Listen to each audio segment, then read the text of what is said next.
in the NFL, I don't think that there is maybe an organizational structure that is more masculinely viewed in America than the NFL. How did you notice that being a man in that league impacted your mental health? How was your gender impacted in the NFL? Well, certainly there's a lot of stress. And 80,000 people booing you, isn't it? It's pretty stressful. But it's really interesting because within a team confines like that, it's about winning. It's about winning, winning, winning. It's all performance, performance, performance. And so if you have a good performance today, that's not guaranteed to win tomorrow. So if you don't perform tomorrow, then guess what? You might not be on the team. But everybody in the team understands that. And so when you're in a huddle, everybody is all in. And it's about getting the win because everybody profits from it, for that reason. But, so the thing that you notice is performance. When somebody's not performing right, when somebody looks like they haven't gotten their assignment right, so they're missing, something like maybe not sleeping, whatever it might be. But that's what you pick up on. But there is no place to set aside and say, okay, let's talk about this now, because what happens is they get pushed off, and the march keeps on going. And so that makes it really difficult to talk about your own mental health because you don't show any weakness, because you don't want to be a person who gets pushed off. But I will say big changes have been made to where actually, if you take a person and say, we can be all in on the field, have practice, but when it's over with, let's talk, okay? Because if you don't let that stuff off, okay, it is going to build up and pressure and stuff will get to you. And so it's having that moment, right?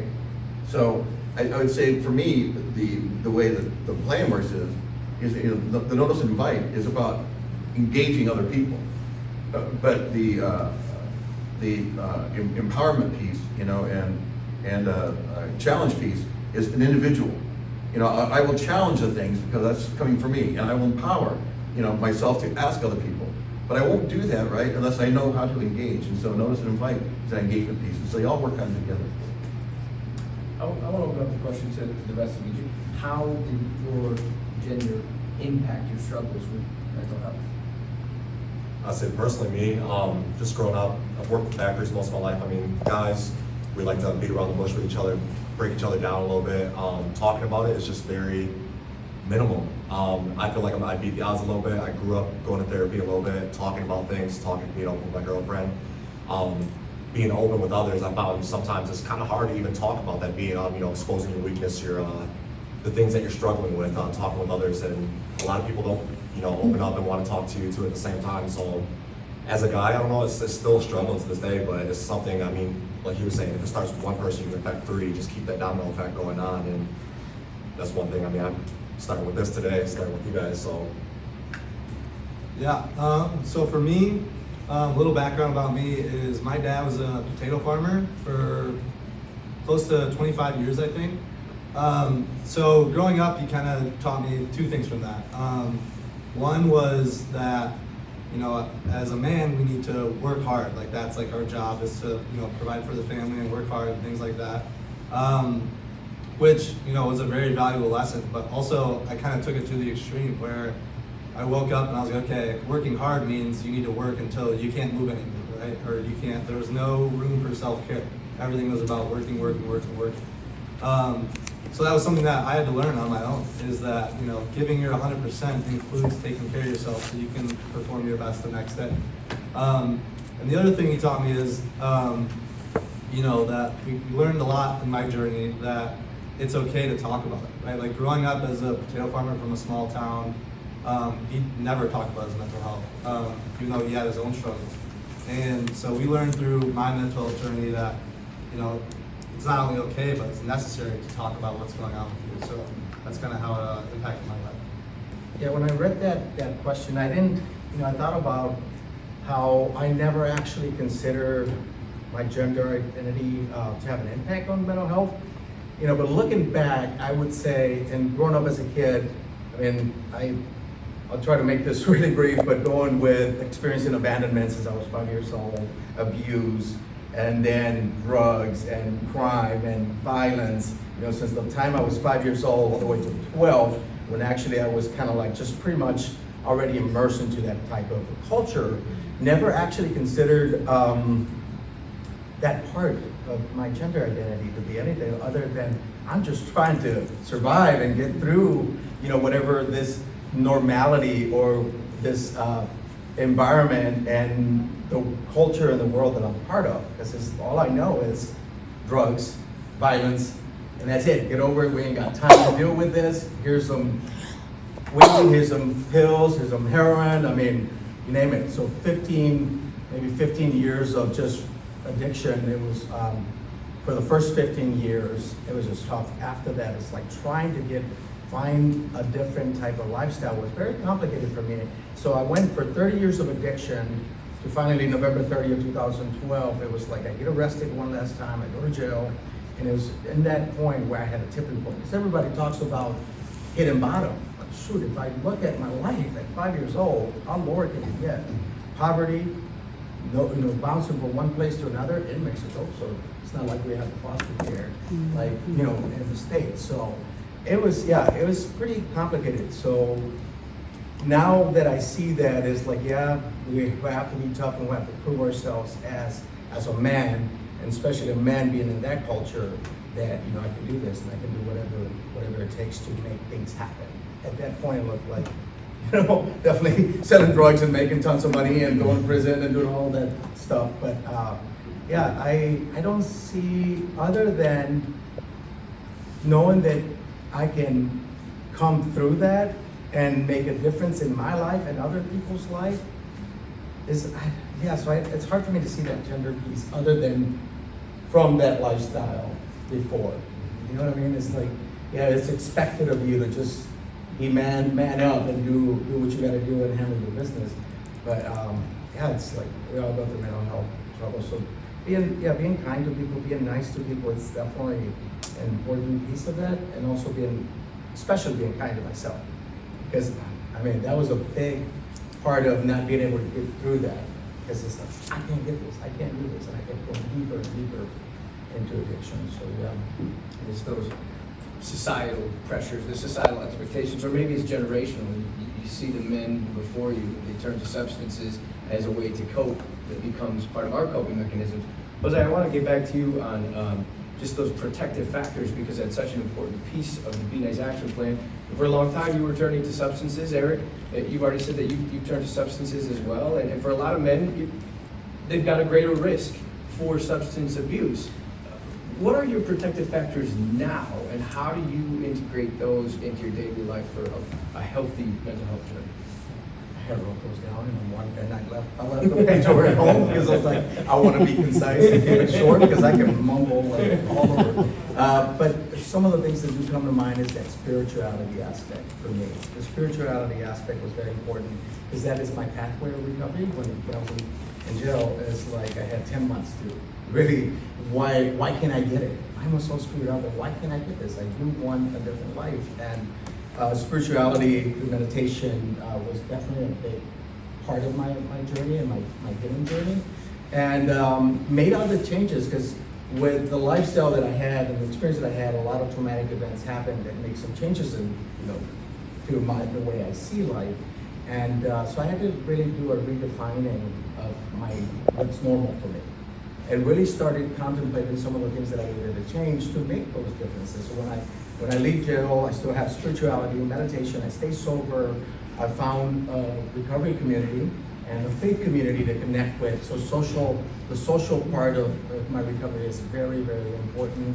And also, doing the right thing for me, being nice to me, to my body, I put so much in it that it's like, I gotta help help it get better and recover so that I can, be healthy. So nutrition, the exercise, what I eat, what I do, how I rest, those are very important, factors to keep me healthy and keep me in the right path of recovery. Sure.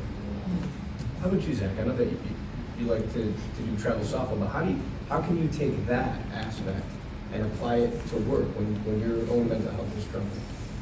Honestly, it's with softball's teamwork, it's all about that. At work, I look around at others, I try to help to encourage them, make a joke throughout the day.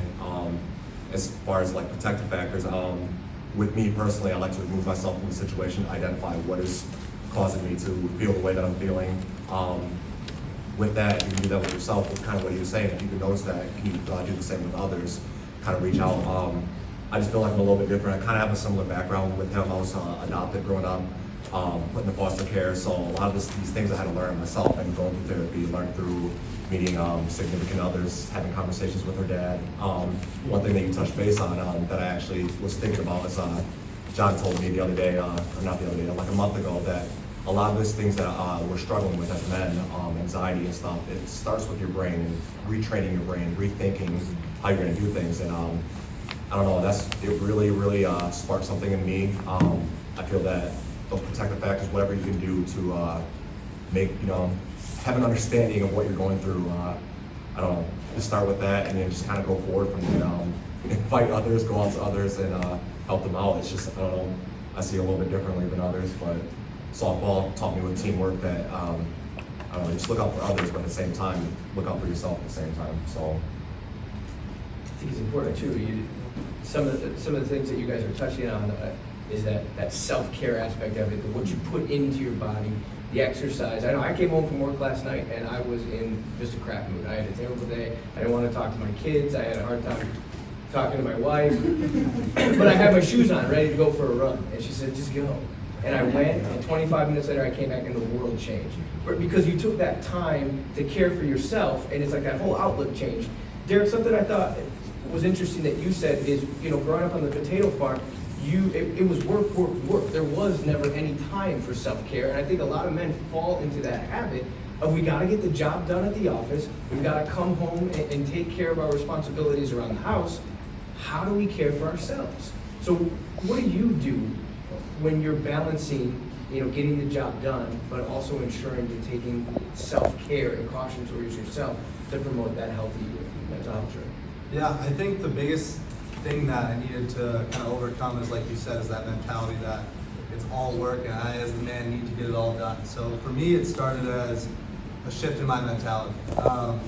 From giving your 100% means going until you can't move anymore to it's important to take care of yourself so that way you can be a man and do the job the next day and do the job the next year and years after that. So yeah, I try to find the balance by acknowledging that it's not selfish to go on a run or to still play ice hockey with my friends and stuff. So I think that was the biggest thing, is that shift in my own mindset, in my own brain. Yeah, I think like the playing softball or hockey for me, not only does it keep you active, which we know releases endorphins in your brain and helps keep you healthy, but also, like you said, that team aspect that, even if you're not having a good day, you know that, I'm gonna go to hockey and see my friends, right? And that community aspect helps fuel me, and that's kind of how I try to balance those things. I just up Don had mentioned endorphins by working out. He worked out and stuff, and what also releases endorphins stuff, which is laughing, right, and smiling and sharing, right, and does do it too. So I'm kind of beat up, so I can't exercise like I used to. So anyway, so I try and use that. But I think the biggest shift that I went through, and I think being a biological male, there's a certain amount of testosterone, there's a certain amount of things that flow through your body that make you want to be in charge, but also makes you want to fix things. I think pretty much males feel like they have to fix things, right? And sometimes that puts us in trouble because things don't need to be fixed. We think they do. But and one of the things is us sometimes. But I think that thing to fix, then all of a sudden when there are situation changes, it could be through transition, it could be through illness, it could be through COVID, all of a sudden, nobody's can go to work. That purpose of fixing things is all of a sudden gone. And so what do? There's nothing to fix. And lo and behold, the last thing we think about is fixing ourselves. And so I think the suicide rates that actually show by men is because all of a sudden I have no purpose anymore. And I can't fix this, I can't fix me. And so the only thing I can think of is that's a solution. So I feel like a burden on society, I feel like a burden on my family, and so that becomes an answer. And we're searching for answers. So for me, the biggest shift for me, and this goes back, 15 years of knowing Christy, start off with Live, Laugh, Love, has been the evolution of this, has actually led me to unconditional self-acceptance, right? So it's not conditional. I don't accept myself if I do this, or if I do this, or if I do this, then I'll be liked. It's more of that unconditionally, I'm not perfect, I make mistakes. But I'll take that in because it puts me into a growth mindset, which means being a person that wants to fix things, Curtis, being a growth mindset means I'm always doing it for the opportunity. I'm doing it to learn. And that becomes the goal. Not so I'm doing it to be liked, I'm not doing it to fit in. It's about just a growth mindset. And so the motivation's changed completely for me, which is about open up and looking for possibilities. We're running up against the clock here, but I got a couple more questions for each of you. And I think the four of you are very fortunate to have lived journeys and continue to manage your own mental health, but come out with positive circumstances. There's a lot of people, like we said at the beginning, struggle in silence. So when you take the Be Nice action plan to the workplace and you've noticed that these people's behaviors that you're working with, they've changed, the timing to start that conversation can be the most difficult, but the most important component to possibly saving their life. How do you find that time to start the conversation, and how do you initiate that conversation where you work? I'll leave it open to anybody. I kind of want to start with this, what he said. Crack a joke, invite yourself, find a way to start the conversation. It's a huge thing. Everybody's gonna have their ups and downs. It's part of life, the variables that are gonna be thrown at you all throughout the day, the week, all that thing. So reaching out, finding a way to, I was gonna say, joke, something that opens up and invites that other person to laugh, to engage with you, helps out, makes the conversation a little bit more open, and breaks down that barrier a little bit. Maybe they'll want to talk to you a little bit more, what's going on. Me personally, I'm just a talkative individual, so maybe that's why it's helped out for me, but I definitely stand behind kind of cracking a joke, trying to find something that lightens up the mood, breaks it down. So Does gender or title impact that at all? not for me personally. No, it's not they're appropriate. Unfortunately, there's locker room. Yeah, it doesn't translate out.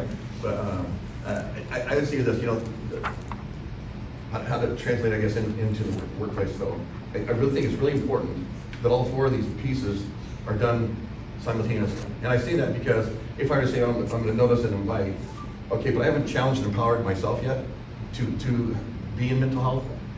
That means I'm not fixed myself yet, but I'm going to fix everybody else. So I'm going to notice and invite everything, right? Hey, I noticed you're doing this. I noticed you're doing this, and it's not. That's not the challenge. The challenge is notice what's right, and also be able to measure and guide. But that means yourself has to be mentally healthy to be able to do that as well. Yeah, I can chime in on the gender and title piece.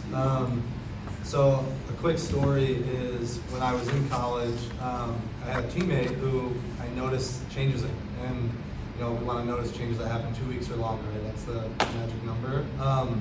So I noticed it for a while, and I invited myself to a conversation with him one day. And I think that I was a senior at the time; he was a first year on the team. I think that does have a bit of a title differentiation in there, right? It would be, for me, like, I can imagine going to one of my coworkers might be easier than going to, you know, my boss. I feel like that would be a tougher thing, especially as, you know, a new guy on the team. So I think as, you know, a leader on any team, whether that's my college hockey team, at work, I think that as leaders, noticing those changes and inviting yourself to a conversation is really important, especially if you think that that person feels a little awkward coming to talk to you if you're in a different level of power, I guess. So. I think it definitely looks different depending on, you know, the relationship that you have with the person, definitely. But one of the things that has been helpful for me in the past to notice, is to kind of notice what's triggering within myself first, and am I ready, you know, in space-wide in my mind? Is there enough space for me to just stop and even challenge myself to make that room, so when I do ask that question, I want to be there 100%, like, for that person. And one of my partners in the past, colleagues that the same roles, we were always checking up on each other. And if she got really, really quiet, or just went at her desk and put the headsets on, it's like I knew I could just maybe just tap, just to smile, and kind of like, just, yeah, we'll talk about it later. But always being prepared, because if I just go and I notice, hey, I know what to say, but I know what words to say, because I mean, I work in the field for over 8 years, so it's like I can say, you know, pretty key words that will make that connection. but I don't want it to be just superficial. I want it to be where my mind and not just my ears, but mind, I'm not thinking about other things. I can set aside some space for this person that is very important. And also, am I ready to feel some of those things that they can share with me? Because that's impactful. Because we can, be nice all we want, but if we're not ready in our mind to be clear and have that space ready, then, we might miss the opportunity. So making time for ourselves and the room, within mental room and physical room too as well. So yeah, time wise. Lastly here, I don't want you guys to miss this opportunity because you've got a room full of organizational leaders who are looking to affect change in mental health in their workplace. So if there was one takeaway that you could give them to walk away with and bring back to where they were from your journey, go down the line here, starting with you, Zach, what would that be? I really struggle with this thinking about this one the way here. Just engaging with your employees, the things that we're talking about, how to engage them, how to talk to them. I do currently work at a factory where that is one of the things that we're working on, how to engage people, how to notice certain things and how to handle it.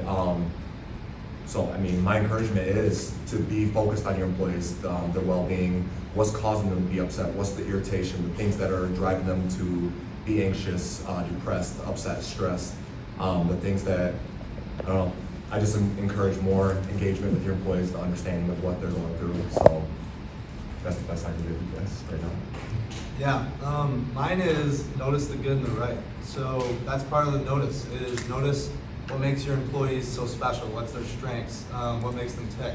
And once you notice that and you understand your employees better, then you can notice when something's going wrong with you. Those things are off, and that's when we notice those changes. And that's when you can invite yourself to a conversation. But if you don't know the good and the right first, you don't know who your employees are as people, then it becomes tough to do that. So notice the good and the right. And I would say definitely make that space and time, like I said, mentally make that space and that time available to really listen, and also consider the different cultures, and because we all, even if you're from the same country, you have different cultures. And it's like considering the different cultures and beliefs and the values of the individual.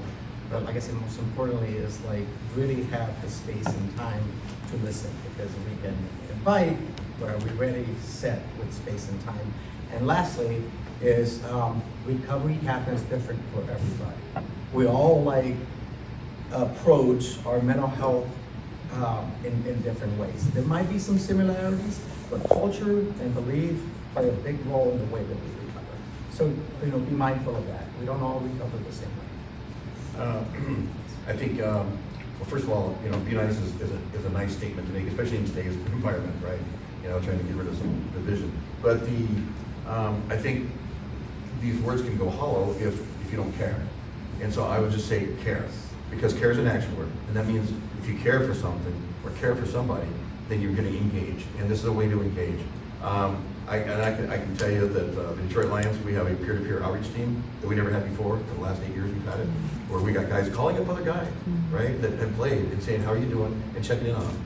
I went and presented down in New Mexico in an open pit coal mine, because the new president wanted his supervisors to have mental health care, right? Now you're talking about a bunch of guys with hard hats, and they were all like this. But when you mentioned the fact they have kids, and the discuss with their kids, they're all on his, right? And so they care. So find something they care about. And so I'd say as an employer, just care. Well, I want to thank each of you for being up here today, for being open and honest with our crowd. And what I loved is, that one person can impact three. The four of you here speaking to this audience today have the opportunity to reach nearly 150 people in the workplace setting. And that's the ripple effect of the Be Nice Action Plan and the micro level and how we'll connect it to the macro level next. So thank you so much to each of you.